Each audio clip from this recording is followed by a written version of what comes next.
Ahí está. Gracias. No, por nada. Bueno, y es responsable, dice, de la degradación de una droga que se llama tumorina. Y se sospecha que la resistencia de ciertos tumores a tumorina es la sobreexpresión de este factor de transcripción. ¿Sí? ¿Se entiende el concepto del enunciado? Eso es lo primero.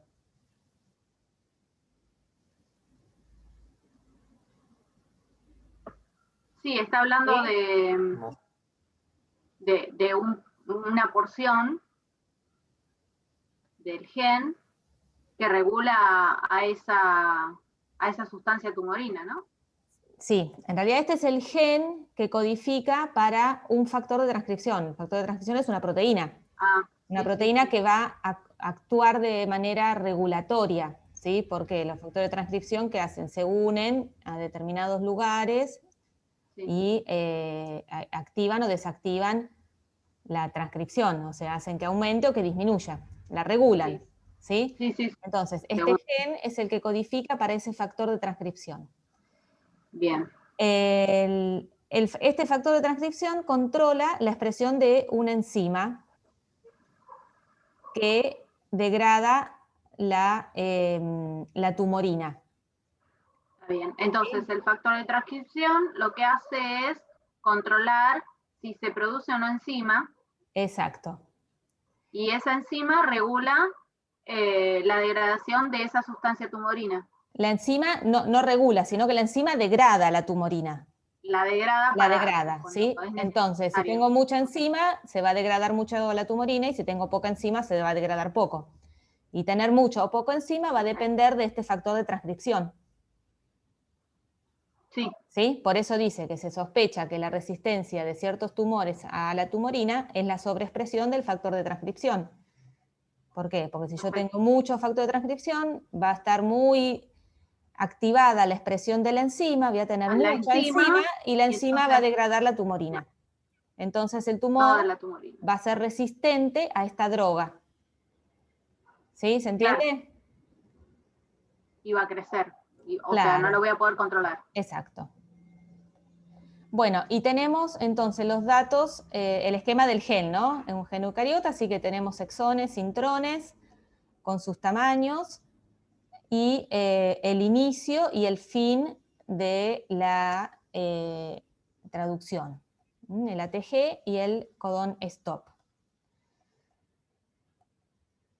Bueno, entonces lo primero que pedía es esquematice el mensajero maduro.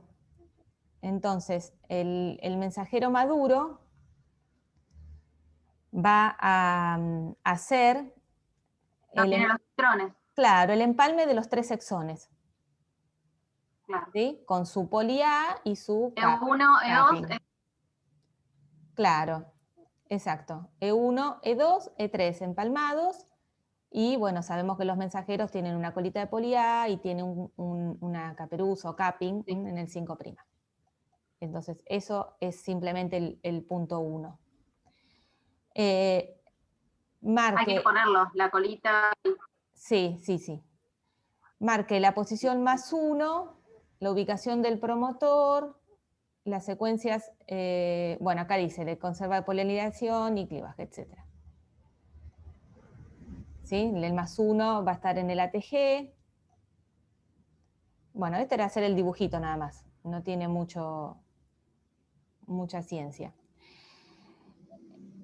En el punto 2 pide representar, ¿sí? Profe. Sí. En el parcial, algo de dibujar así va a haber, ¿sabe? No, Más o menos. No. Ah, listo. Porque no lo llego a terminar de entender, pero no importa, quiero saber eso. A ver, si tenés que dibujar esto, lo único que tenés que hacer es un rectángulo, o sea, como que agarras este rectángulo, lo pegás a este y lo pegás a este. ¿Entendés? O sea, la línea, digamos... Pero le sacás las líneas. Los rectángulos son los exones y lo que está en el medio son los intrones. Cuando el mensajero Lo que hice fue unir los 3 exones. Sí. Los uní, pero después no agregué nada más. No sabía dónde iba el +1. O sea, no me daba cuenta. Bueno, el +1 está en el inicio, en el ATG. Ok. ¿Sí? El promotor siempre está antes y el sitio de poliadinilación está atrás, digamos, en la colita de poli al final, en el mensajero. Y y nada más, es hacer el rectángulo, solamente eso. Y los clivajes es marcar donde las enzimas se están cortando. Claro. Que cortan N2. Sí, solo esta, ¿no? Porque las otras dos se pierden porque se van los intrones y se pierde. Sí, cortan solo N2. Exacto. Bueno, en el punto 2 pedía representar en esquemas las bandas y los tamaños que se observarían en un Southern y en un Northern con muestras obtenidas de hígado, riñón y cerebro, utilizando como sonda un oligonucleótido con la secuencia completa del exón 2. O sea, todos estos va a ser la sonda. ¿Sí? La sonda abarca todo el exón 2. Todo el exón 2. Desde el principio. Sí. Entonces, tenemos que ver, por un lado, si hacemos un Southern, recordemos que vamos a estar obteniendo el ADN genómico. Ese ADN genómico se tiene que digerir con una o más enzimas de restricción, de modo de tener fragmentos que se puedan correr en un gel de agarosa. Se corre, se hace la electroforesis, se transfiere una membrana y se hibrida con la sonda, que en este caso es el exón 2. Si hiciéramos un Northern, lo que vamos a hacer es obtener los mensajeros, correr los mensajeros en un gel y después sigue igual, transferir a una membrana e hibridar con el exón 2. ¿Sí? O sea que eso es en principio la diferencia de las técnicas. Profe, disculpe. Sí. ¿Me podría decir en breves palabras bien la diferencia entre una y otra, entre Southern y Northern? Yo noté algo que estuve leyendo, pero no sé si está bien, o si no le puedo decir y me dice si está bien lo que yo dale, noté. decime. De la Northern yo puse que es una técnica que se utiliza para detectar una secuencia de ARN específico para facilitar la migración de este ARN en un gel por electroforesis. No sé si está bien. No está del todo bien. O sea, era ARN maduro, ¿no? El Northern es una técnica que se utiliza para identificar ARN. Eso está bien. ¿Sí? En general se hace sobre maduro, Majo? No, en general se hace sobre mensajeros porque se utiliza para estudiar la expresión a nivel transcripción, pero se puede hacer sobre cualquier RNA. Ah, ok. ¿Sí? Entonces, la técnica es esa, es una técnica de detección. Detectás una secuencia blanco en un RNA, que en general es un RNA mensajero. ¿Sí? Ese es el objetivo. Y el fundamento. Bien. ¿Cómo se hace la técnica? Es una electroforesis, un pasaje a un soporte sólido, que es una membrana, y una incubación con una sonda que va dirigida a la secuencia blanco. Y el revelado, ¿sí? Porque esa sonda tiene que tener marca. En el Southern, ¿qué pusiste? Que se utiliza para detectar una secuencia específica de ADN. Bien. Y bueno, en este caso lo que hace es emplear la técnica de electroforesis para separar los fragmentos de ADN de acuerdo a su longitud y después una transferencia a una membrana en la cual se efectúa la hibridación de la sonda. Sí, está perfecto. Entonces, la diferencia es esa. En el Southern vamos a identificar una secuencia de ADN, que puede ser ADN genómico, como es este caso, o puede ser cualquier ADN. Si vos tenés un producto de PCR, lo corres en un gel y querés hacer un Southern, lo podés hacer. Vos identificás ADN. ¿Sí? Cuando el Southern se hace con ADN genómico, lo que hay que hacer previamente es digerirlo, porque el ADN genómico es tan grande que no lo podrías... Lo tenés que romper, ¿no? Lo que tenés que romper para que corra en el gel de agarosa, si no, no va a correr nunca. Es tan grande que quedaría siempre en la siembra. Entonces, en el caso del genómico, ese ADN se fragmenta, se hace la electroforesis y bueno, y sigue todo igual. Pero puede ser cualquier otro ADN. ¿Sí? no necesariamente genómico, pero sí ADN. Y en el Northern es ARN. Sí. Es idéntica. Pero, ¿qué dijo que era en el ARN? O sea, después en el Northern, después de pasarlo por electroforesis, perdón, ¿después qué es lo que hay que hacer? Sí. ¿Qué pasos más? En ambas técnicas los pasos son idénticos. Ah, ok. ¿Sí? La electroforesis en gel de agarosa, ¿sí? Salvando, de vuelta, salvando que si tengo ADN genómico, previamente hago una digestión con enzima de restricción, para fragmentarlo. Entonces, una vez que tenemos el material... Es para separar las porciones. Para separar los fragmentos de acuerdo a su tamaño. Los fragmentos. Hago la electroforesis. Y después un soporte. Lo que está en el gel, eso se tiene que transferir a una membrana, que es un soporte sólido, en el cual el material que está en el gel, en las bandas, ¿no?, que se generaron en el gel, se pasan a una membrana y quedan adheridas ahí, quedan inmovilizadas en esa membrana. Y sobre esa membrana se agrega la sonda que va dirigida a la secuencia blanco. Esa sonda está marcada. ¿Está bien? ¿No dice se pegan al soporte? Sí, sí, es un soporte sólido, sí. Sí, sí. ¿Se pegan al soporte? Se pegan al soporte, sí. Sí, sí. Esa es la transferencia. Eso es lo que da el nombre a estas técnicas que se llaman de blotting. Ese paso de transferencia. Y después se incuba con la sonda y después se revela. Claro. Hace pasar la sonda y la sonda pega o no pega. Pega o no pega. Siempre hay una etapa de bloqueo de la membrana, porque es necesario bloquear. Porque ustedes imagínense que lo que está en el gel, se transfiere a la membrana. O sea, la membrana, imagínense que tiene como bastante afinidad por el ácido nucleico, porque de hecho el ácido nucleico se va a quedar pegado ahí. ¿Sí? Entonces, una vez que el ácido nucleico se pegó en la membrana, todo el resto de la membrana que quedó libre, lo tengo que bloquear. Tiene que perder esa capacidad de pegar ácidos nucleicos. ¿Por qué? Porque la sonda también es ácido nucleico. Es un ácido nucleico y va a pegar en el lado incorrecto. Se va a pegar en todos lados. Como la sonda aparte siempre se pone en exceso, si yo no bloqueo, lo que va a pasar es que me va a quedar toda la membrana con revelado, digamos. ¿Sí? Claro. Entonces, se bloquea de modo que la sonda no pueda pegarse a ningún lugar de la membrana y solo se pegue a su secuencia blanco si es que está presente. ¿Sí? Una vez que se incubó con la sonda, se lava como en todas estas técnicas y se revela. De acuerdo a la marca que tenga la sonda, es el revelado. Y entonces lo que vamos a ver luego del revelado es la unión de la sonda a la secuencia blanco. ¿Sí?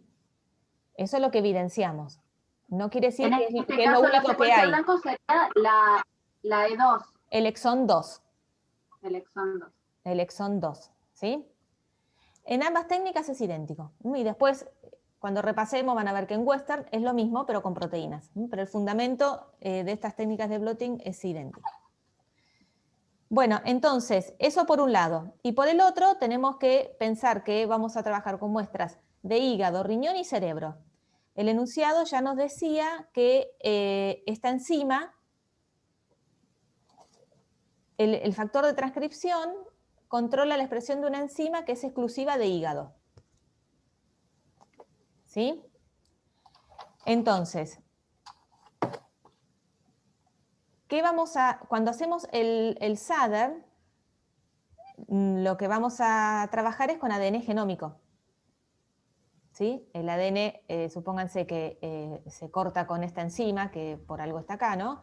Con EcoR1, se corre y luego se revela.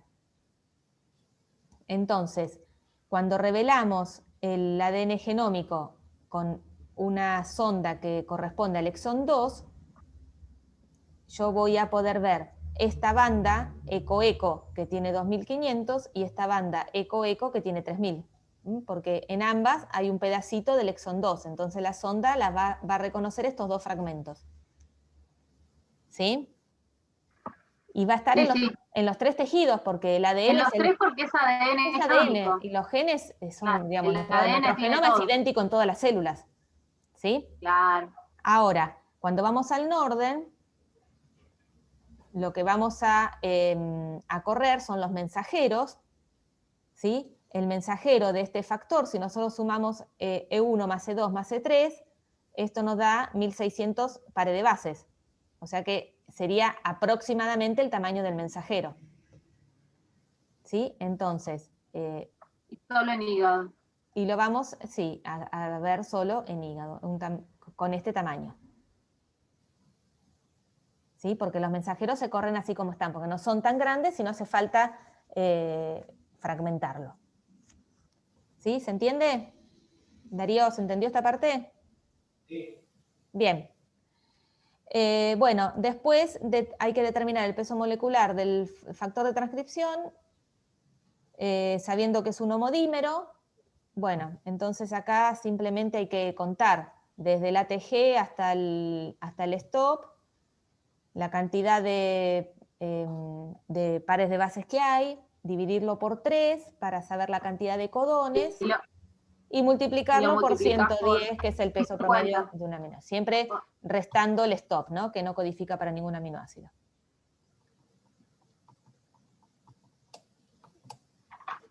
Sí. ¿110?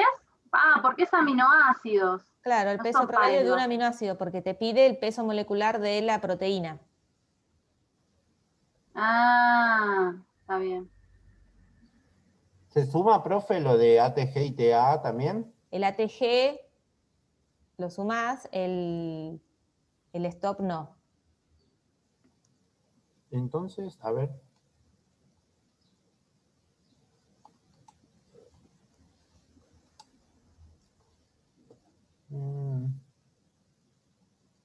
Y eso lo multiplicás después por 110. Claro. Pero no me da ese valor. ¿Cuánto te da? 61.000. Bueno, capaz que hay un error de cuenta, no sé, pero hay que hacer, espera, a ver qué chequeo. 300 más 800 más 500 más 65. No, pero fíjate que el ATG comienza a 65 pares de bases de la posición 1. O sea, sí, tenés que restar 100 pares de bases, tenés que restar. Que es lo que queda desde el TA, esta partecita que no va y esta partecita que no va. Claro, porque el 65 está incluido, el 35 no va, o sea que hay que sumar los dos y restarlos. 100. ¿Sí? ¿Se entiende? Bueno, pero bueno, a ver. Es que los 100, a ver, los 65 ya están incluidos en los 300. Entonces no los podés volver a contar. Y los 35 no se cuentan. No, los 35 no los conté. ¿No? No. Mirá. Y los 65 tampoco los tenés que contar. Mira, haz esta cuenta. Porque ya están incluidos. 300 menos 65 son 235, ¿sí? Porque estos 65 los tenés que restar. Sí. Porque el ATG empieza en el 66, digamos, ¿sí? En el Entonces, exon 1. Tenés 235 más 800 del exon 2, sí, más a los 500 le tenés que restar los 35, que es el pedacito, porque este llega hasta, ¿qué sería? ¿Cuánto es 500 menos 35? 465. 465. Claro, después ¿Sí? de ahí no se cuentan. Bueno, eso te da 1500, redondo. Sí. ¿Sí? Lo dividís por 3, te da 500. A esos 500 le tenés que restar un aminoácido, que es el codón stop, porque el codón stop no codifica para un aminoácido. Por eso dice 499 aminoácidos. ¿Sí? Y eso por 110.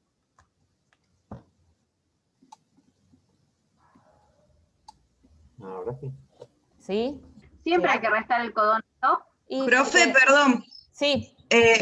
Pero cuando nosotros restamos los 35 pares de bases, sí, ahí no entra como que ya restamos el codón de stop.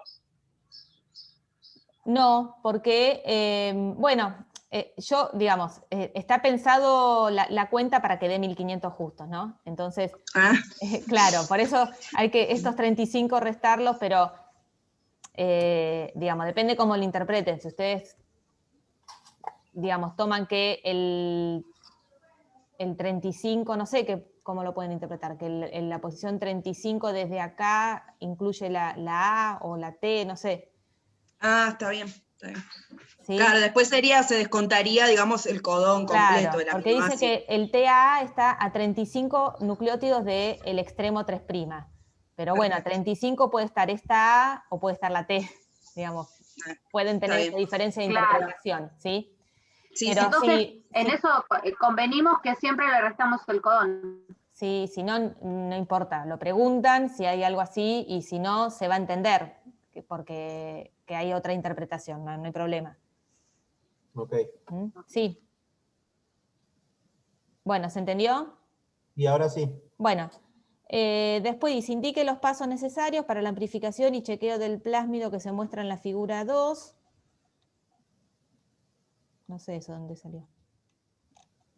Será de esto, la amplificación de esto, no sé por qué dice del plásmido. Bueno, nada, esto es teórico, ¿no? Si quisieran amplificar esto, ¿cómo lo harían?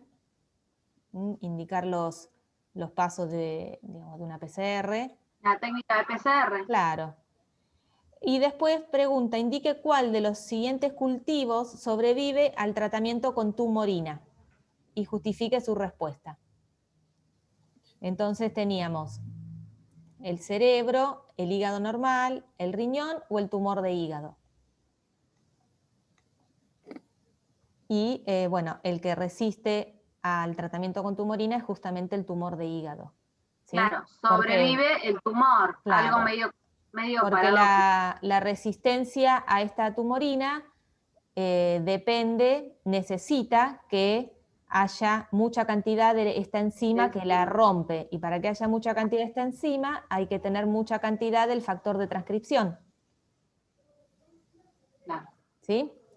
Entonces, si lo que hace el tumor de hígado es sobreexpresar este factor de transcripción, todo esto desencadena que la tumorina se termine degradando. En riñón y cerebro no son tejidos blancos de esta enzima, así que no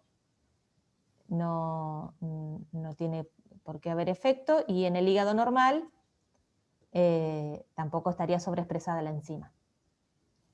¿Sí? ¿Se entendió? Sí. Bien. Y después, ¿cuál teníamos? ¿El 22? 1. El 21. Porque el 22 lo hicimos. Sí.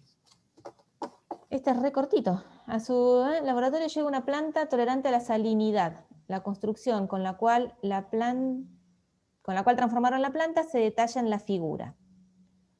Debe estimar el número de copias del transgén incorporado y corroborar la integración del mismo en el genoma.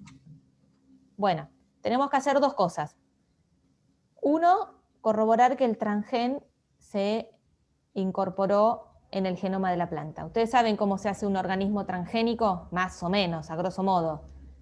Siempre hay una construcción, lo que llamamos un cassette de expresión, que se inserta en el genoma de ese organismo.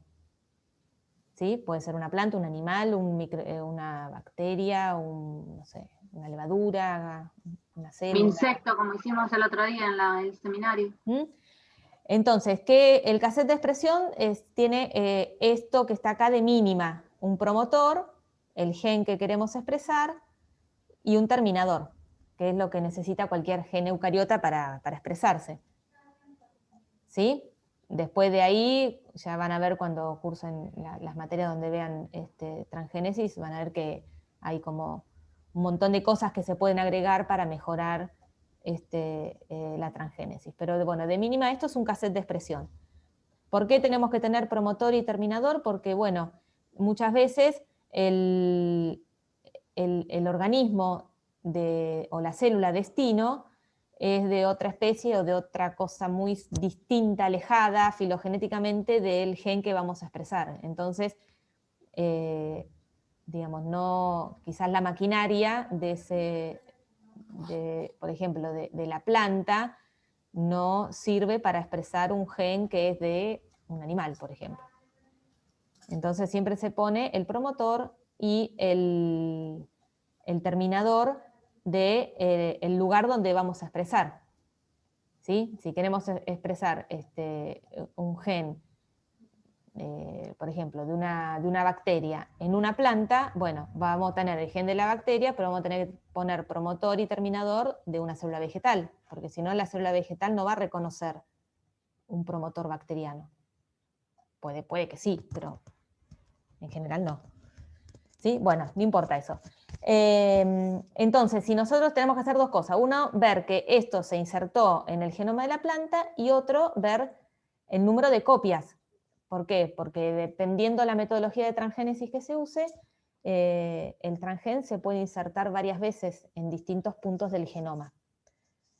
Entonces, ¿cómo harían para verificar que este transgen está en el genoma de la planta? Simplemente verificar que una secuencia blanco de ADN está en el genoma. Entonces, ¿qué técnica podemos usar para eso?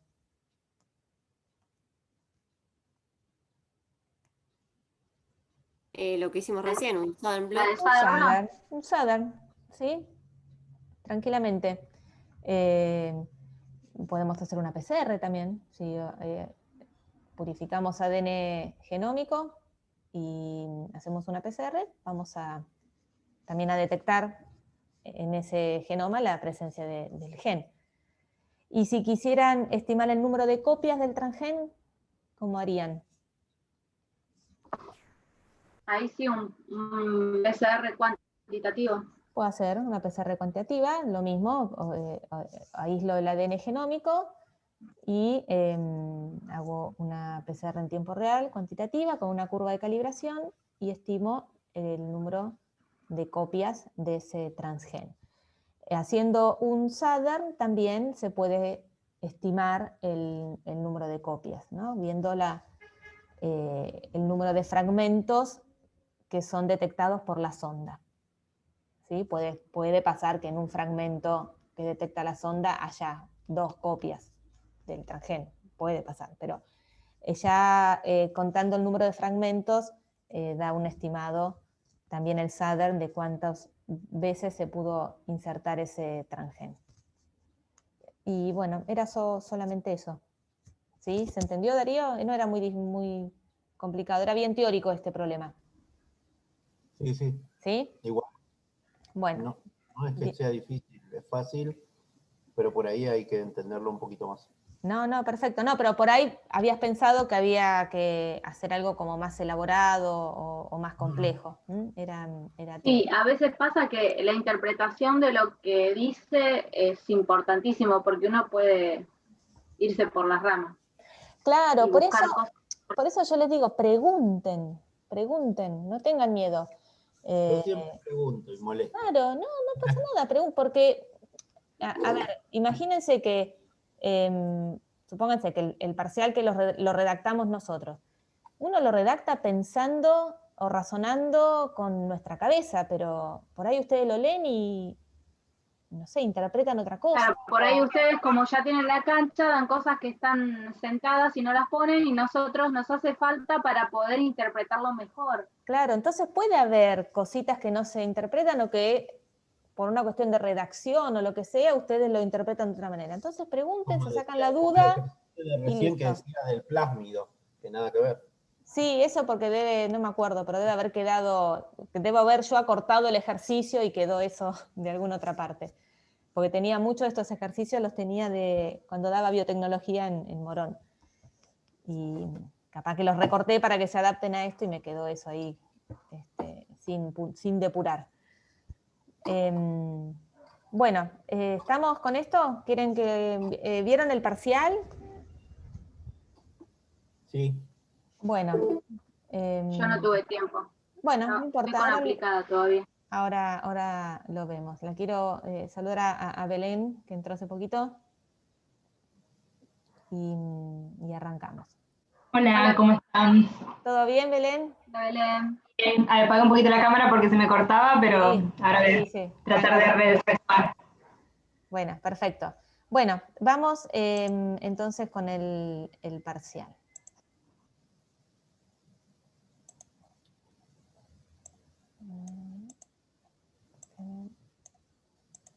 Ahí va.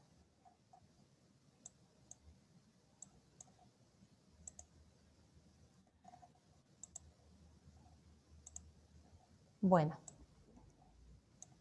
Bien, entonces, en este parcial nos planteaban una vía metabólica. Justo este cuatrimestre habíamos tenido la clase y habíamos hecho una actividad de metabolismo, así que por eso también al final aparece un punto de metabolismo que, bueno, en nuestro caso no lo hemos visto tan profundamente. Bueno, entonces, estamos estudiando una vía metabólica que genera intermediarios del metabolito de ácidos grasos en peces cartilaginosos. ¿Sí? Y se plantea como hipótesis que el principal punto de regulación está dado por la actividad de la enzima 1. ¿Sí? Recuerden, ustedes, si llegaron a tiempo a leer la teórica de metabolismo, ¿sí? Las vías metabólicas pueden tener distintas formas, pero siempre hay como una cadena, ¿no? Donde el producto de una reacción es el sustrato de la siguiente y así sucesivamente hasta llegar al producto final.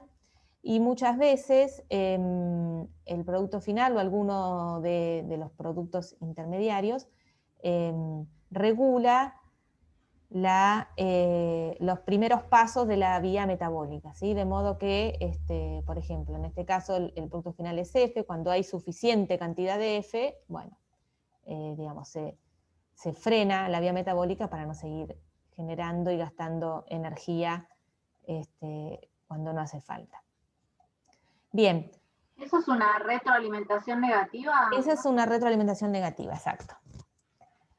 Entonces, para iniciar los estudios se propone aislar el gen E1 a partir de tejido muscular y debemos indicar para realizar eso el material de partida, el procesamiento y los ensayos necesarios para obtener el gen, cómo lo visualizás y cómo confirmás la identidad del gen obtenido. Bueno, entonces, si queremos aislar el gen, ¿de qué material partirían? Bueno, justo recién no me di cuenta y lo puse, ¿no? Pero si leyeron rápido lo pueden decir.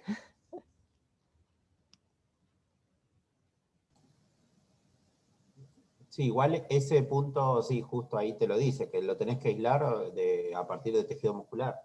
Bien, de tejido muscular, sí. Bueno, eso que es obvio, a veces no se dan cuenta. Sí, de tejido muscular, sí. Es una preguntonta casi. Igual se puede de otro, ahí bueno, en la respuesta que usted ponía, como que de otro tipo de tejido también, ¿no? Si querés aislar, digamos, el gen hace referencia a la secuencia codificante, ¿sí? Sí.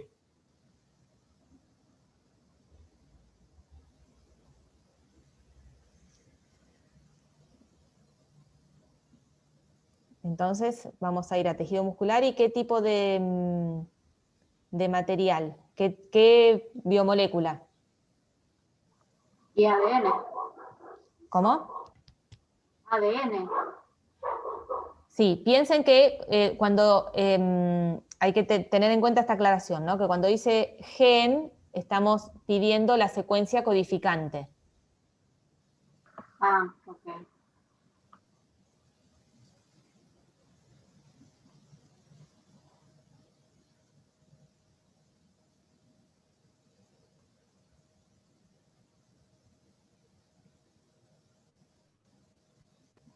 ARN. Sí, ¿qué tipo de ARN? Mensajero. Mensajero, ¿sí? Si quiero obtener la secuencia codificante, voy a querer aislar mensajeros, ¿sí? Mensajeros ya procesados, de modo de tener todos los exones empalmados.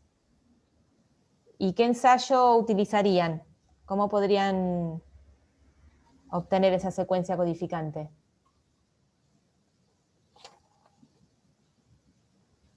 ¿Y el Northern no usa ARN? Sí. Sí, pero el Nordel no te permite aislar, No. solo identificar. No me detecta.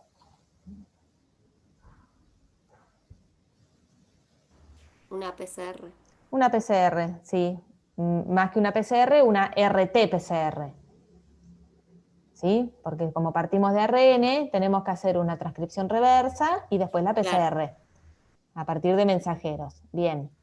Claro. ¿Cómo visualizan el ensayo?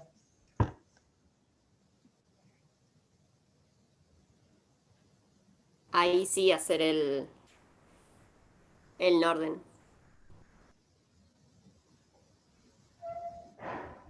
¿Qué obtenemos como producto de la PCR? La amplificación del gen de interés. Bien, ¿y qué tipo de material es el amplificado? Ah, claro, sí, me confundí. Claro. Ahí está, ¿sí? El amplificado siempre es DNA. ¿Sí? Claro, claro, el ADN, Entonces, tenemos el complementario. claro. ¿Cómo visualizamos entonces el producto de una PCR?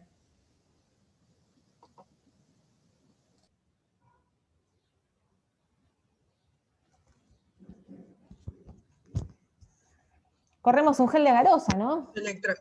Claro, una electroforesis en gel de agarosa, ¿sí? Teñido con algún intercalante, con bromuro, con algún intercalante que no sea bromuro, etc. ¿Y cómo podrían confirmar la identidad del gen obtenido? La identidad de la secuencia que ustedes amplificaron por PCR. Y le pones un control positivo, un control negativo. A la corrida. Sí, con eso vas a identificar el tamaño, que está a la altura adecuada, con el tamaño esperado. Pero ¿cómo identificarían o confirmarían la identidad? Que lo que tienen ahí es la secuencia que ustedes querían amplificar.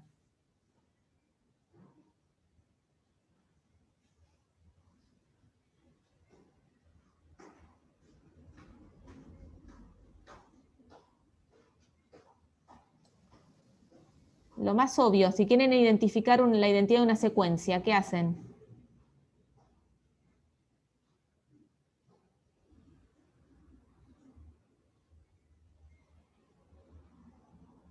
Secuencian. ¿No? Sí, me voy a meter la pata. El fragmento amplificado lo secuencian. Y con eso ya tienen más que confirmada la identidad, ¿no? Porque tienen nucleótido a nucleótido. ¿Sí?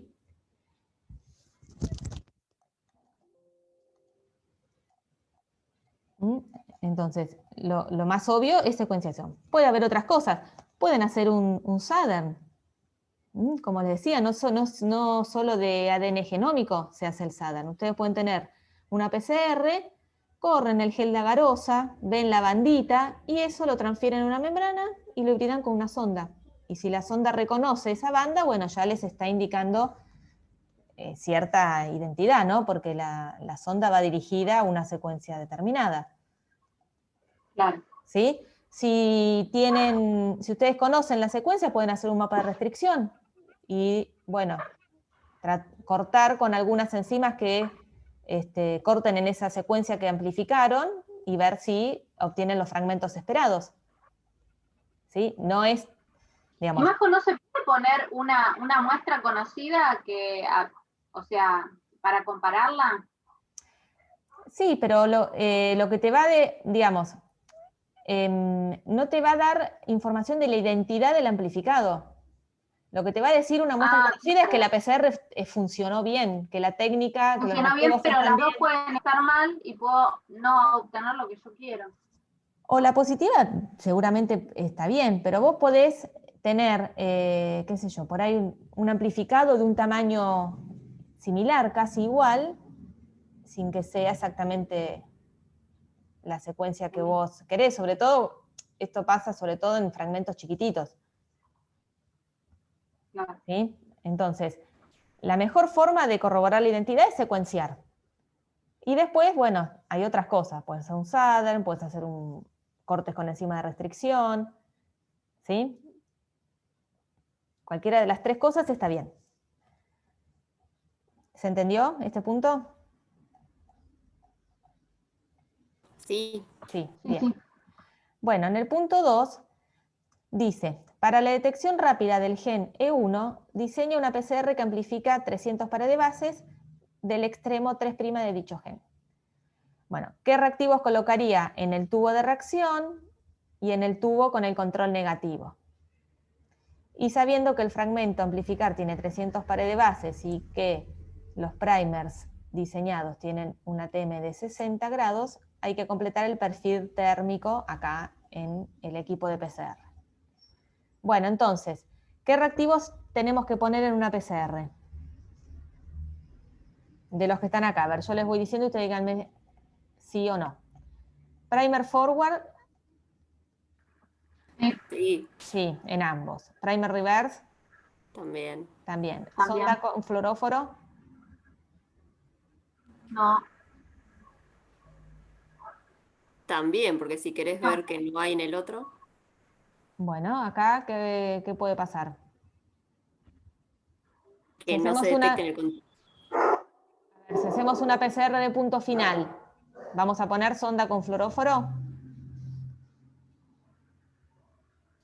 No. No. Si hacemos una PCR en tiempo real, utilizando la química de Tachman o sondas hidrolizables, sí, vamos a poner sonda con fluoróforo, ¿sí? ¿Y entonces, y acá qué pide? Bueno, no sé, si ustedes querían, no dice qué tipo de PCR es, así que el que decidía poner una PCR en tiempo real, marcaba la sonda. Buffer. Sí. Sí, obvio, Sí, en sí. ambos. Templado de ADN. En el control negativo no va. En el control negativo no, en la muestra sí. Cloruro de magnesio. Sí, Sí, en general sí, sí. Enzima recombinasa. En la muestra sí. No. No. No, perdón, en la muestra No, en ninguna. ¿En el control? No. No, es una enzima que nada que ver para esto. ¿DNTPs? Sí. Sí. Sí, en ambos. ¿Dideoxinucleótidos? No. No, ¿Qué? eso es para la secuenciación de Sanger. ¿Agua? Sí. Sí. Y en el control negativo más cantidad. Sí, porque reemplazo el templado. ¿Antibiótico? No. No. ¿O sí? A ver. No. No. Transcriptasa No, la reversa. PCR no lleva, pero por ahí pues se podía poner para inhibir algo. No. ¿Transcriptasa reversa? No. No, porque estamos partiendo de ADN. ¿Bromuro de tirio? Tampoco. No, Es para revelar. eso es en el gel de agarosa. ¿Templado de ARN? Por eso. Tampoco. Tampoco, porque ya dijimos que lo hacemos a partir de ADN. ¿Enzima de restricción? No. No. ¿TAC polimerasa? Sí. Sí, bien, perfecto. Y si el fragmento tiene 300 pares de bases y los primers tienen una TM de 60, ¿cómo sería el perfil térmico? ¿Sí? Recuerden que siempre tenemos una desnaturalización inicial y una extensión final, que eso es como constante, ¿sí? Pero la parte de ciclado, ¿no? Los ciclos que se repiten,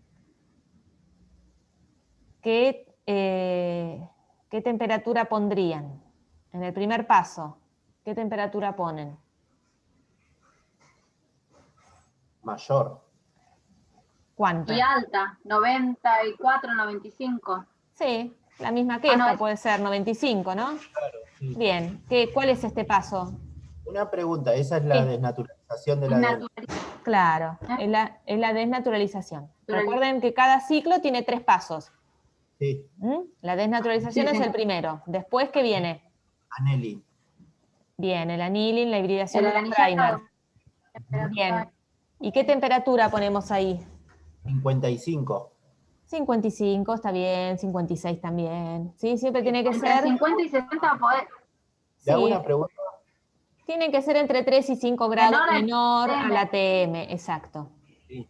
Profe, no hay un valor establecido de temperatura, ¿no? Porque en muchos libros aparece un valor, siempre aparece aproximado, o sea que en la desnaturalización es casi 100, o sea, 95, 94. Sí. En el medio, o sea, 55 en Annealing, y aparecen otros hasta 60 y demás, y en extensión 72. Sí, a ver, esto... Porque yo El annealing no depende de los primers, no depende de cómo se arman ahí los lo vemos, primers. para que me termine de decir Darío. Sí, que el otro día en microbiología estábamos charlando de eso con la profesora, que cómo los valores en un libro te dice una cosa, después ellos te explican otra, después en un video ves otro, entonces por eso preguntaba si no hay un valor que sea puntual. No, bueno, sí y no. Te digo por qué. Antes no había, digamos, ¿y por qué? Porque depende mucho del sistema, el kit y la marca que estés usando. Sí, el termociclador. No, no tanto el termociclador, pero sí la marca y las características de la enzima que uses. Antes no había tanta variedad, entonces como que bueno, la TAC polimerasa era una y trabajaba a 72 grados, entonces bueno, digamos, era 72 grados, lo primero siempre es 94, 95, si ustedes ven en la clase de PCR, en los distintos pasos tienen las temperaturas, digamos, más comúnmente usadas, ¿sí? Los pasos de desnaturalización por debajo de 92 no conviene hacerlos. En general es 94 o 95. Okay. El paso de annealing, eso depende exclusivamente del diseño de los primers. ¿Sí? Si los primers tienen una TM de 60, bueno, la temperatura annealing va a rondar los 55 o 56 grados. Si los primers tienen una TM de 54, la temperatura de annealing rondará los 50 grados. ¿Sí? O sea que eso sí depende del diseño de los primers. Obvio que los primers tienen que tener, en lo posible, temperatura de melting similar, para después poder ¿La temperatura de melting, Majo, no puede superar los 60, no? Sí, puede. ¿Sí? Puede, sí, sí. Lo que pasa que no es lo que más... lo más frecuente, pero puede superar tranquilamente. Si son primers largos o primers con alto contenido de GC, pueden superar. Y luego, el paso de extensión, ese sí depende de la polimerasa que estén usando. ¿Por qué? Porque el paso de extensión, la temperatura es la temperatura a la cual la enzima tiene su actividad óptima.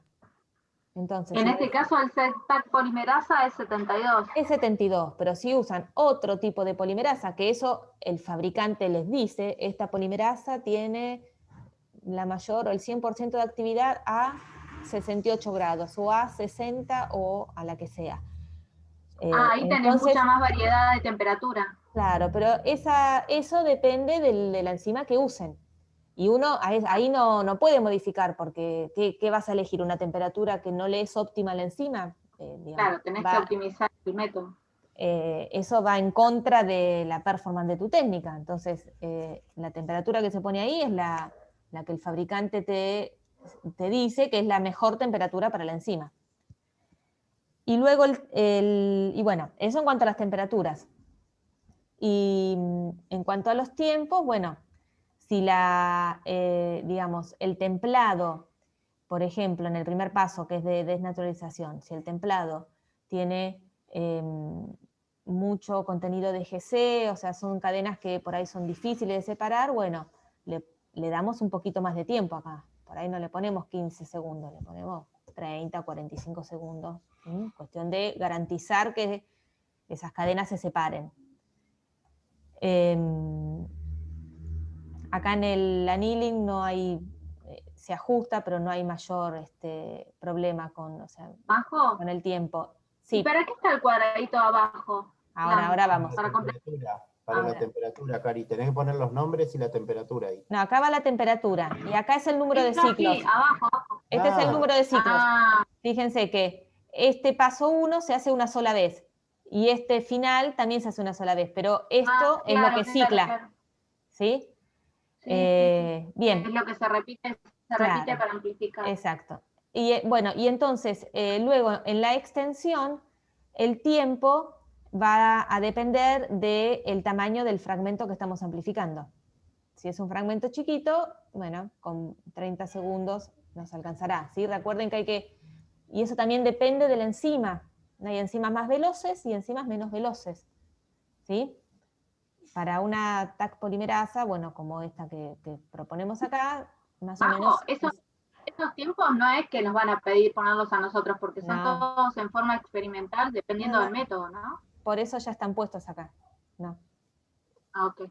Profe, por favor, haga una... Cuando vayamos al laboratorio, algo de PCR quiero hacer. Sí, vamos a hacer PCR. La única vez que vamos a ir al laboratorio estaría bueno hacer eso. Sí, vamos a hacer PCR y si podemos vamos a hacer PCR en tiempo real. Oh, qué bueno. Bueno, entonces este tiempo depende del tamaño del amplificado, ¿sí? En general, bueno, se calcula más o menos 1 minuto por cada 1000 pares de bases, ¿sí? Entonces, si tenemos un fragmento largo de 2000 nucleótidos, por ejemplo, bueno, ponemos 2 minutos acá. Y luego acá van los ciclos.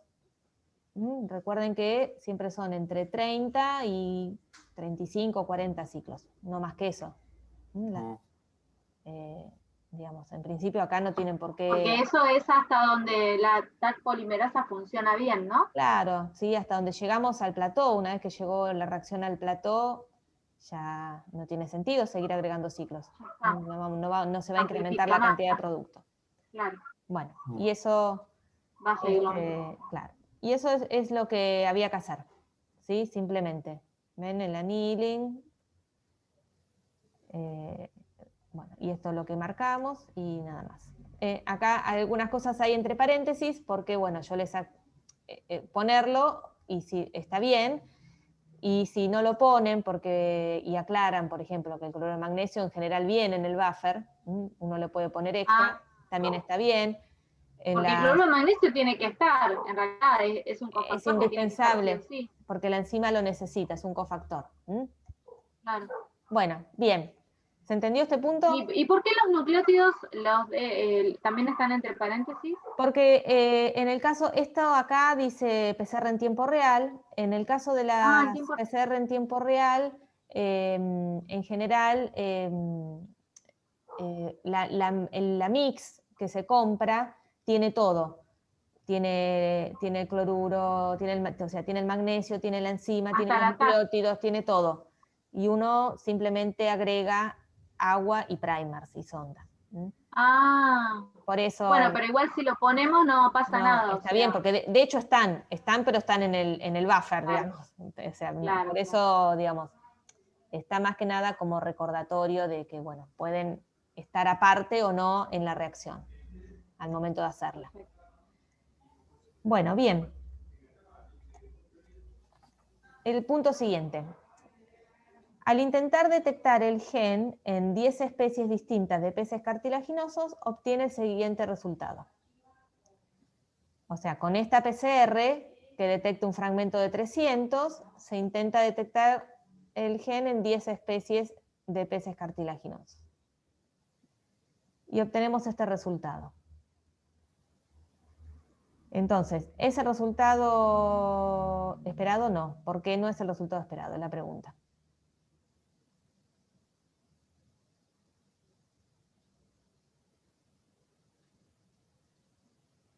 ¿Qué piensan? Ustedes hacen la PCR, corren el gel y esperaban obtener esto así. No. No. ¿Por qué? Parece como... A ver, el punto anterior. Porque esperás amplificar el fragmento de 300 nada más. Exacto. ¿Sí? Está súper exagerado este gel. Pero es eso. Uno espera obtener esto. Solo la banda de 300, porque es lo que decía la PCR. ¿Sí? Era una PCR para amplificar una banda de 300. Las otras bandas, ¿qué son?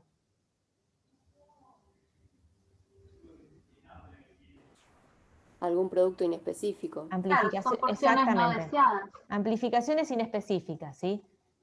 De vuelta, le digo, está como súper exagerado. Uno a veces, esto es como tenue, puede obtener la banda y esto se ve como más tenue, pero la idea es esa, son amplificaciones inespecíficas. Entonces, ¿por qué no es el resultado esperado? La 9 serían las que se verían. La 7 y la 9 funcionó bien en estos dos. En el resto se obtienen amplificados inespecíficos. Entonces, ¿cuál de los siguientes parámetros modificaría para lograr el resultado esperado en relación a la performance de la técnica? Es decir, si quisiéramos mejorar la técnica para que estas bandas inespecíficas no estén, ¿cuál de estos parámetros ustedes creen que convendría modificar o intentar modificar? Aumentar el número de ciclos es una. No, eso no te va a quitar inespecíficos. Piensa que tienen que ser parámetros que hagan la técnica más estricta y más específica. O sea, más para mí específica. Yo no puedo decir que la cantidad de ciclos que se corrieron fueron pocos, porque supuestamente lo hicimos como a 30, a 40 ciclos. No, aparte hay bandas. Ciclos, ¿no? O sea, si yo no viera ningún amplificado, podría llegar a pensar que hay pocos ciclos, que por ahí, agregando un par de ciclos, logro ver algo. Pero si veo amplificaciones, que la cantidad de ciclos está bien. Para mí tiene que ver con la temperatura. Bien, la temperatura de annealing, sí. ¿Cómo afecta la temperatura de annealing a la especificidad? Temperaturas bajas, ¿qué hacen? Sí. ¿Favorecen la especificidad o hacen la cosa más inespecífica? Más inespecífica. Hacen la cosa más inespecífica, ¿sí? Entonces, si aumentamos un poquito la temperatura de annealing, puede ser que estas bandas desaparezcan. No, y lo mismo con la última también me parece, profe, con la de la polimerasa 37. Bueno, usar una polimerasa distinta puede ser, habría que probarlo, sí. No lo descarto. La concentración de agarosa, eso no. La banda está, o sea... La banda va a estar igual. O sea, van a estar igual, o sea, podría jugar para comprimir las tres en una sola y creer que no existen, pero en las bandas están. Y el tiempo del paso de extensión, no, tampoco para mí. No, porque aparte es un fragmento chiquito, de vuelta. Si fuera un fragmento grande y no veo amplificado, digo, capaz que no alcanza, porque los fragmentos grandes le cuesta por ahí a la enzima. ¿Sí? Entonces dijimos, bueno, le damos un poco más de tiempo, de trabajo, a ver si logra amplificar. Pero en este caso no. Claro, esos dos con el número de ciclo y tiempo de paso de extensión te marcarían otra cosa en el gel. Sí. ¿El agregado de dimetilsulfóxido? Me parece que no tampoco. No, eso se agrega para mejorar la desnaturalización, para templados como difíciles de separar. No tiene nada que ver con esto. Claro, y acá lo mismo, hay una buena resolución, así que no vine por ese lado. No. La concentración de cloruro. Y ese es el cofactor. El cofactor. ¿Podría ser? Sí. De hecho, sí. Concentraciones altas de cloruro favorecen el pegado inespecífico y concentraciones bajas hacen la reacción más específica. O sea que, digamos, básicamente cuando uno tiene esto, se fija en la temperatura de annealing y en la concentración de cloruro y ajusta esto. ¿Sí? Obvio que si cambiamos de sistema y pasamos a otra polimerasa, algo isotérmico a 37 grados, bueno, sí puede ser que, porque ya estoy haciendo otra técnica. Entonces, puede ser que funcione o no, habría que probar y ver los Pero resultados. Si me quiero quedar con esta técnica, así como está, bueno, voy a analizar la temperatura de annealing y la concentración de cloruro. ¿Qué hago? Pruebo 3 temperaturas distintas, 3 concentraciones de cloruro y veo en cuál digamos, esto desaparece y obtengo una sola banda, que es el resultado esperado. ¿Sí? ¿Se entendió? Sí. Bien. Sí. En el punto siguiente, para continuar con el estudio del gen, se realiza el siguiente experimento. Se toman muestras de músculo de 10 especies de peces, se extrae el ARN mensajero y se somete el material extraído a una corrida electroforética en gel de agarosa. El gel se transfiere a una membrana, se incuba con una sonda marcada con radioactivo. Y obtenemos este resultado. ¿Sí? Del 1 al 10 son las 10 especies de los peces, un control positivo, y la sonda, que bueno, en estos ensayos siempre se corre la sonda sola para, bueno, verificar que la marca esté bien. ¿Profe? Sí. ¿Eso entonces lo hacen en tiburones o rayas? Y son cartilaginosos. Sí, peces cartilaginosos, sí, qué sé yo. Es inventado esto, ¿no? Ah, No, este es inventado. Está bien, está bien. Pero sí, serían las especies de destino. Bueno, entonces, en el punto A, marque la opción o opciones correctas. El ensayo corresponde a un NORDEN, un SADERN, una hibridación in situ, un mapa de restricción o una PCR de punto final. ¿Un NORDEN? Un NORDEN, claramente. Porque ¿sí? habla del ARN mensajero. ARN mensajero, así que SADERN no es. Aparte toma la muestra de músculo directa.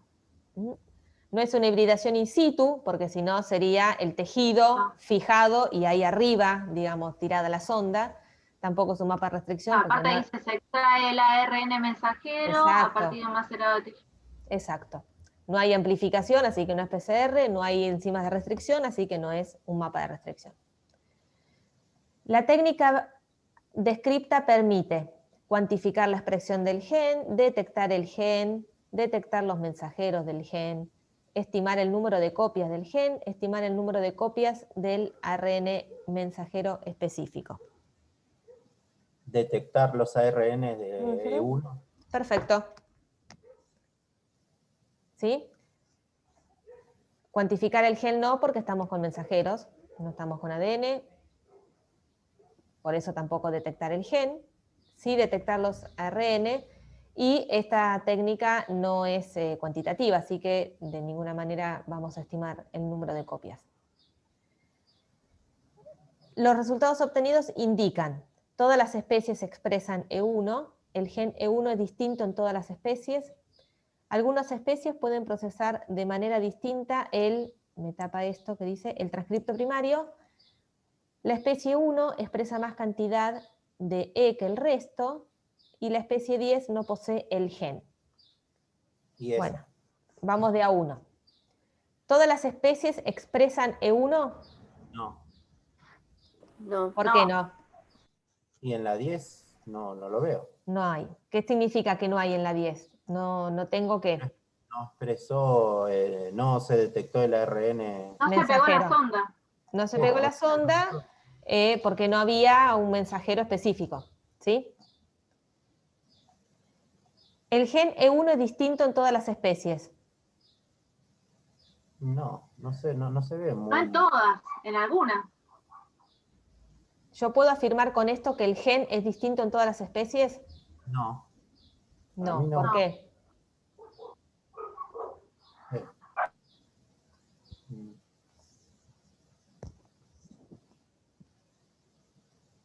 ¿Estoy analizando el gen acá? No estamos analizando el gen. No, estamos analizando mensajeros. Punto. Claro. No puedo decir nada del gen con esto. Algunas especies pueden procesar de manera distinta el transcripto primario.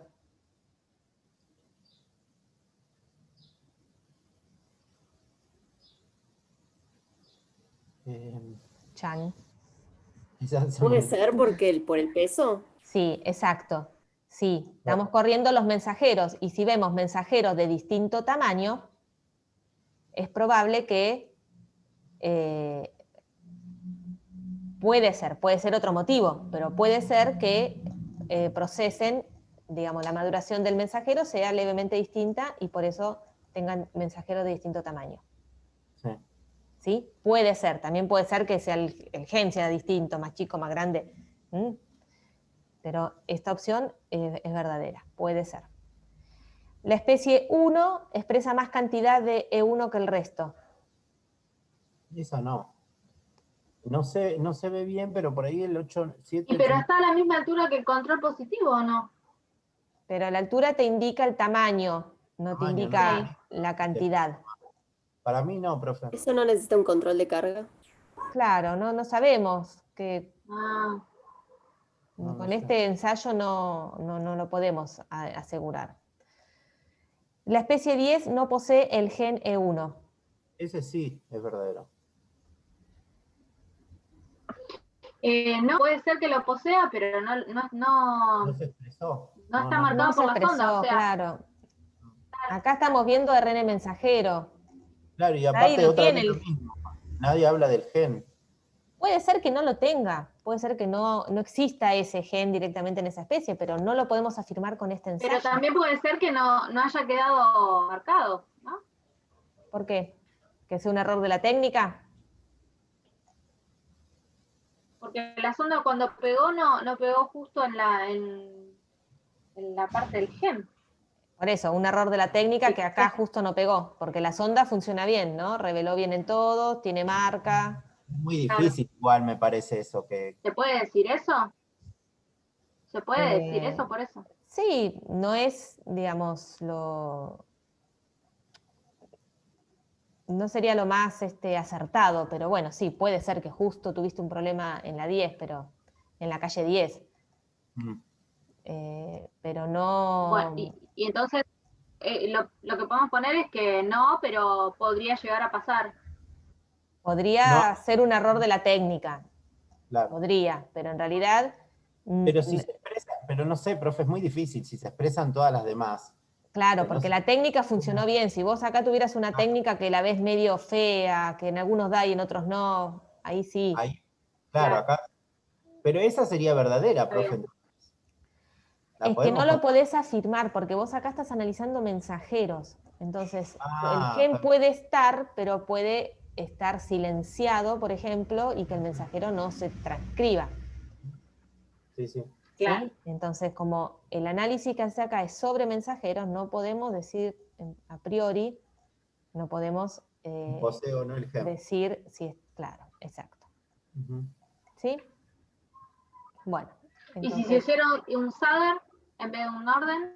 Ahí sí, si fuera un Southern y sí tenemos este resultado, ahí sí podemos decir que la especie 10 no posee el gen, o tiene un gen tan distinto que la sonda no lo reconoce, o bueno, alguna otra cosa que se les ocurra. Profe, si fuera un Southern, en ese caso, por ejemplo, ¿la B sería detectar el gen E1? La B, si fuera un Southern, claro, sí. Y el Southern también te permite estimar el número de copias, porque como fragmentás y después contás la cantidad de fragmentos con reactividad, también te da un estimado del número de copias. Genial. Bueno, ¿se entendió esta? Sí. ¿Cómo se analiza? Y ustedes recuerden, siempre tienen que pensar qué están analizando. Una cosa están analizando ADN, otra cosa están analizando los mensajeros, otra cosa están analizando el producto final, que es la proteína.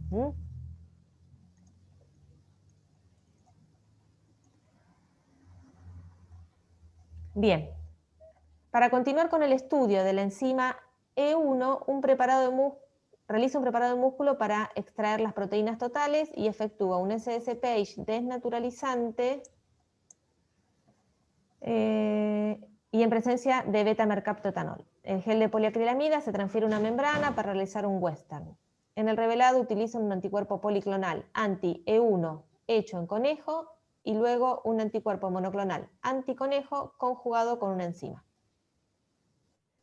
Bueno, y tenemos este resultado. ¿Sí? Entonces, hacemos un western blot, la última técnica de blotting. Yo esa no la entendí. Bueno, repasemos, ¿cómo se realiza el western? Lo primero que tenemos que hacer es separar las proteínas en un gel de poliacrilamida, un PAGE, un SDS-Page. Esta técnica ya la vimos en la primera parte cuando vimos proteínas.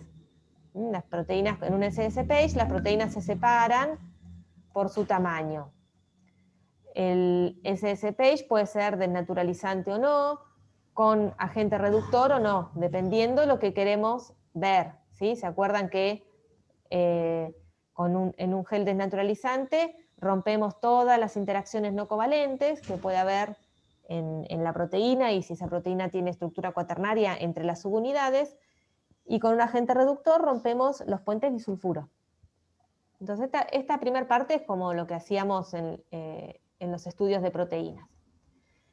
Una vez que las proteínas se separaron en el gel, ese gel se transfiere a un soporte sólido, una membrana, igual que así hacíamos en el Northern y en el Southern.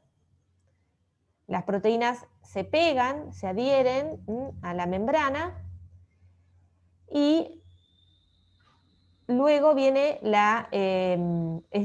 esa es la etapa de blotting, la transferencia, que le da el nombre al Western blot. Y luego viene entonces la etapa de detección y revelado. Como estamos con proteínas, lo que vamos a usar para detectar nuestra sonda, digamos, va a ser un anticuerpo. Lo que era una sonda de ácido nucleico en el Northern y en el Southern, en este caso va a ser un anticuerpo, que va a reconocer específicamente la proteína que queremos detectar. Entonces, una vez que las proteínas que estaban en el gel se pegaron en la membrana, vienen, al igual que en las otras técnicas, un paso de bloqueo, porque con el mismo fundamento, este tipo de membrana pega proteínas. Entonces, si yo no bloqueo todos los lugares que quedaron desocupados luego de la transferencia, cuando incube con el anticuerpo, que el anticuerpo también es una proteína, el anticuerpo se va a pegar en toda la membrana, ¿sí? Entonces siempre es necesario bloquear, tapizar la membrana, y que todos los sitios donde se pueden pegar proteínas queden anulados. Una vez que se hizo eso, entonces se incuba con el anticuerpo. El anticuerpo va a reconocer los epitopes, la secuencia, digamos, el blanco en las proteínas, y se va a unir. Y luego viene la etapa de revelado, que habíamos visto que el revelado puede ser directo o indirecto. Si el primer anticuerpo que usamos y que incubamos con la membrana ya tiene una marca, o sea, ya tiene una enzima que después me va a permitir revelar, entonces es un revelado directo. Ahora sí, como en este caso usamos un anticuerpo que detecta la proteína que nos interesa, y luego otro segundo anticuerpo que reconoce a este primer anticuerpo, estando este segundo conjugado con la enzima, entonces el revelado es indirecto. Una vez que se unieron uno o los dos anticuerpos, viene la etapa de revelado. Estas enzimas catalizan reacciones enzimáticas que generan un producto coloreado, un producto fluorescente, un producto quimioluminiscente, etc. ¿Sí? Es decir, estas enzimas catalizan una reacción de clivaje, ¿sí? Lo que se utiliza en estas técnicas son sustratos que se llaman cromógenos, que son sustratos sintéticos que lo que hacen es generar un producto que uno puede medir fácilmente, ya sea porque da color o porque da fluorescencia, etc. Y esa es la etapa de revelado, entonces. Entonces, una vez que revelamos, en el sitio de la membrana donde vemos señal, eso nos está evidenciando que acá se unió el anticuerpo y reconoció la secuencia específica, la secuencia contra la cual, o sea, el epitope o los epitopes de la proteína contra el cual está dirigido. ¿Sí? O sea, el fundamento es el mismo que el Northern y el Southern, salvo que, bueno, se hace con proteínas y, bueno, por ello necesariamente tenemos que usar anticuerpos para la etapa de detección. ¿Sí? ¿Se entendió? ¿O se repasó esta técnica?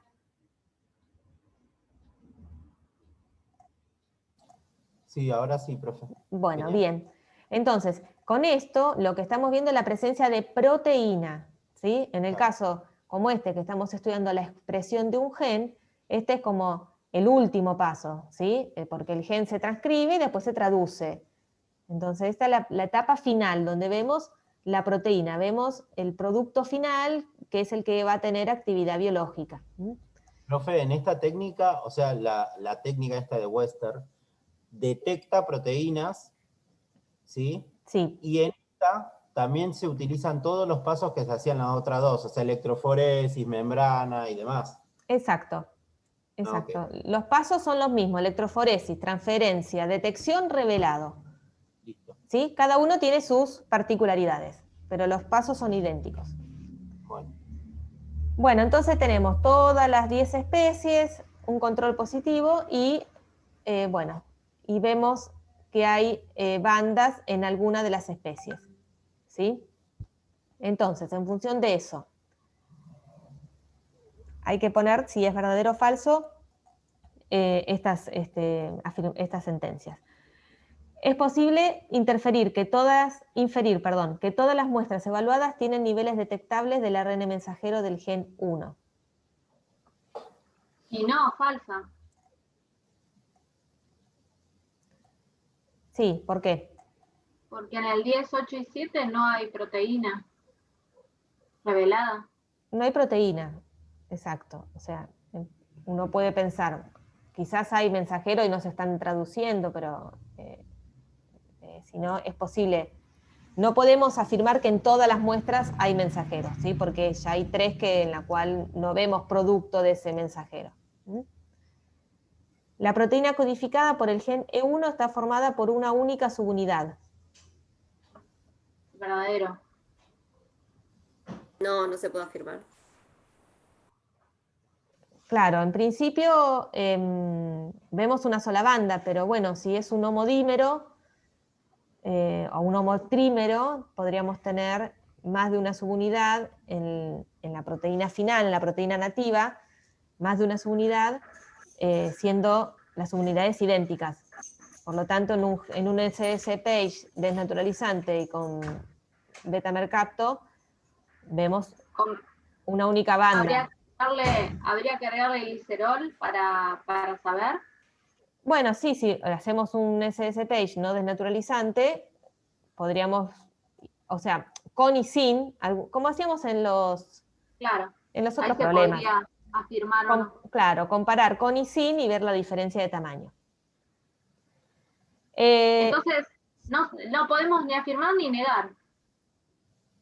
Claro, en principio no sabemos, no podemos afirmar que esté formada por una única subunidad. Podría ser, pero no se sabe. Claro. En el ensayo se empleó un método directo de revelado. No, falso. No, es indirecto, ¿sí? Hay un primer anticuerpo y luego un segundo anti el primero. Este es el método de sándwich, ¿no? Antígeno, anticuerpo. No, el de sándwich es un sándwich justamente porque el antígeno queda entre 2 anticuerpos hecho un sándwichito. Y ese se utiliza en los ELISA. Sí. El sándwich también puede ser directo o indirecto. Sí. Pero siempre tenés un anticuerpo abajo, el antígeno y un anticuerpo arriba. Entonces se llama sándwich porque queda así. Queda como en un sándwich. Las especies evaluadas expresan la enzima E1. Bueno, no, esta es como obvia, ¿no? Hay 3 que no la expresan. Y no. Las muestras negativas no contienen la enzima, ni su mensajero, ni su gen. Y no se sabe. No necesariamente, ¿sí? Bueno, entonces eso es exactamente lo que estuvimos diciendo. Profe. Sí. Ya con Karina le mandamos a hacer unas remeras para usted y para María Belén que dice JMB. JMB, claro. Ay, por Dios, eso en el parcial me pone nervioso ese JMB, porque nunca puedo JMB. Tengo que exagerar un poco. Sí, sí. Derecho de autor. Derecho de autor. Nunca lo habíamos visto al JMB. Ah, bueno, sí, es copyright tiene. Bueno, el punto 5. revise las técnicas empleadas en los puntos 2, 3 y 4 y piense una técnica alternativa que le permita obtener como mínimo los mismos resultados y completar esta tabla. Entonces, vamos a ver qué teníamos. En el punto 4, un western. En el punto 3, un northern. Y en el punto 2, una PCR. ¿Sí? Sí. Bueno.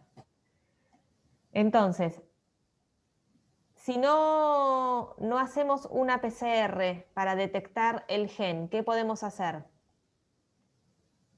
Para detectar una secuencia de ADN. Si no tenemos una PCR, ¿qué podemos usar? Powder. Un SADER. Un SADER, perdón. Bien. Perdón. Bien. Y ¿Qué resultado obtenemos de un SADER? detectamos el ADN. Detectamos el ADN. Si no hacemos un orden para evidenciar mensajeros, ¿qué podemos hacer? Una PCR. ¿Una? ¿Qué PCR? PCR cuantitativa. Sí, pero la PCR usa como templado ADN. Si yo tengo como templado ARN mensajero, ¿qué uso? RT. RT-PCR. Claro, hay que hacer la transcripción. Sí, tal cual. Porque la PCR, la polimerasa es una polimerasa de ADN, no usa ARN como templado. Y en esa técnica, el resultado obtenido va a ser también detección de ADN. Bueno, sí, siempre. La PCR siempre. Sí, ¿no? claro. Ahora, si como me dijeron quieren hacer una PCR cuantitativa, aparte de la detección de los mensajeros, los pueden cuantificar. Claro. ¿Sí? Claro. Y en el punto 4, si en vez de hacer un western para identificar la proteína, ¿qué pueden hacer?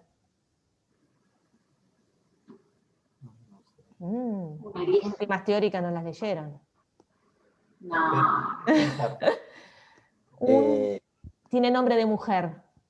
Una ELISA. Una ELISA, exacto.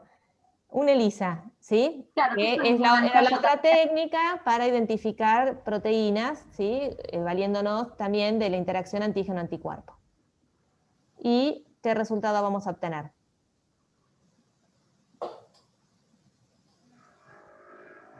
También identificar la proteína. ¿Sí? Claro, si tengo la suerte de poder hacer una curva de calibración, también la puedo cuantificar.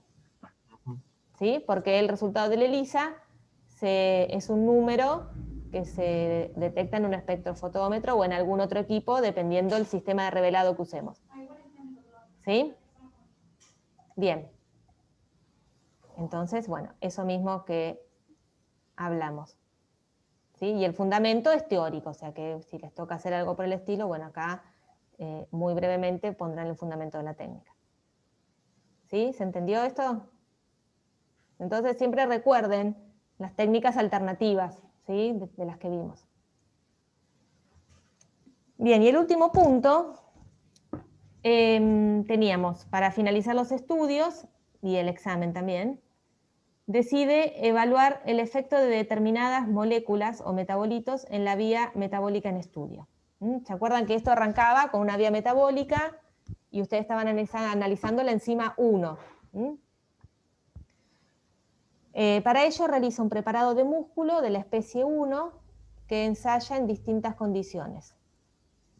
El funcionamiento de la vía metabólica se evalúa cuantificando la cantidad de metabolito D generado. Esta cuantificación se efectúa a través de una ELISA captura sándwich directo. Acá tenemos el sándwich, así que ahora lo vamos a repasar. En el cual se ensayan cantidades conocidas del metabolito D por triplicado. Se calcula el promedio, se construye la curva de calibración previa linealización de los datos. Y se evalúa la cantidad del metabolito D generado en condiciones normales. Y se obtuvieron estos resultados. Bueno, esto que parece todo un embrollo, en realidad es algo sencillo, es como cualquier curva de calibración de las que vimos. ¿Sí? Tenemos una curva de calibración que la construimos con el metabolito D en cantidades conocidas y se realiza el ensayo y se obtiene sus valores de densidad óptica. Con eso se construye la curva de calibración. Luego, cuando ensayamos el metabolito D en la muestra de la especie 1, en condiciones normales, nos da un valor de densidad óptica que es el que ingresamos en la curva y nos permite estimar, más que estimar, calcular la cantidad de metabolito D que hay en esa especie en condiciones normales. ¿Sí? ¿Se entendió el ensayo cómo es? Sí, se arma la curva y se interpola el valor de la concentración. Claro, tal cual como hacíamos con las proteínas calibradoras en las cromatografías o las curvas de BCA cuando teníamos métodos de cuantificación de proteínas. El fundamento es siempre el mismo. El calibrador lo tenemos conocido, se ensaya en distintas concentraciones o cantidades y con eso se construye la curva. Y luego la muestra incógnita se extrapola de ahí. Bueno, entonces, ¿qué nos pedía? Dibuja el formato de ELISA utilizado. Decía un ELISA captura, o sea, sándwich directo. ¿Qué significa? Este sería el formato. Se llama captura o sándwich porque lo que se va a inmovilizar en el pocillo de la placa de ELISA es un anticuerpo que va a capturar el antígeno. Y luego se revela, se hace la detección y revelado con otro anticuerpo, también dirigido a ese antígeno. Por eso, lo que recién les explicaba, el antígeno queda hecho un sándwich, como en un sándwich entre dos anticuerpos. Y como me dice que es directo, este anticuerpo ya va a estar conjugado con la enzima. Si fuera indirecto, acá habría un segundo anticuerpo dirigido contra este primero. Calcule la concentración del metabolito D generado en condiciones normales. Bueno, esto acá teníamos el valor de densidad óptica, lo pasamos a, como esto hay que normalizarlo pasando a logaritmo, este valor se pasa a logaritmo, se ingresa en la ecuación de la recta y se calcula el valor. Eso ya lo hicimos muchas veces en los otros temas. Indique de manera cualitativa, bueno, no, y esta parte no la hacemos porque es lo de metabolismo que en este cuatrimestre lo habíamos visto en mayor profundidad. Bueno, entonces, esto sería la resolución de este parcial. ¿Qué les pareció? ¿Muy difícil? ¿Fácil, accesible? ¿Más lindo? Salvo el último punto por ahí es el más complicado de todos lo que vi. Bueno, siempre va a haber uno complicado, Darío. Obvio.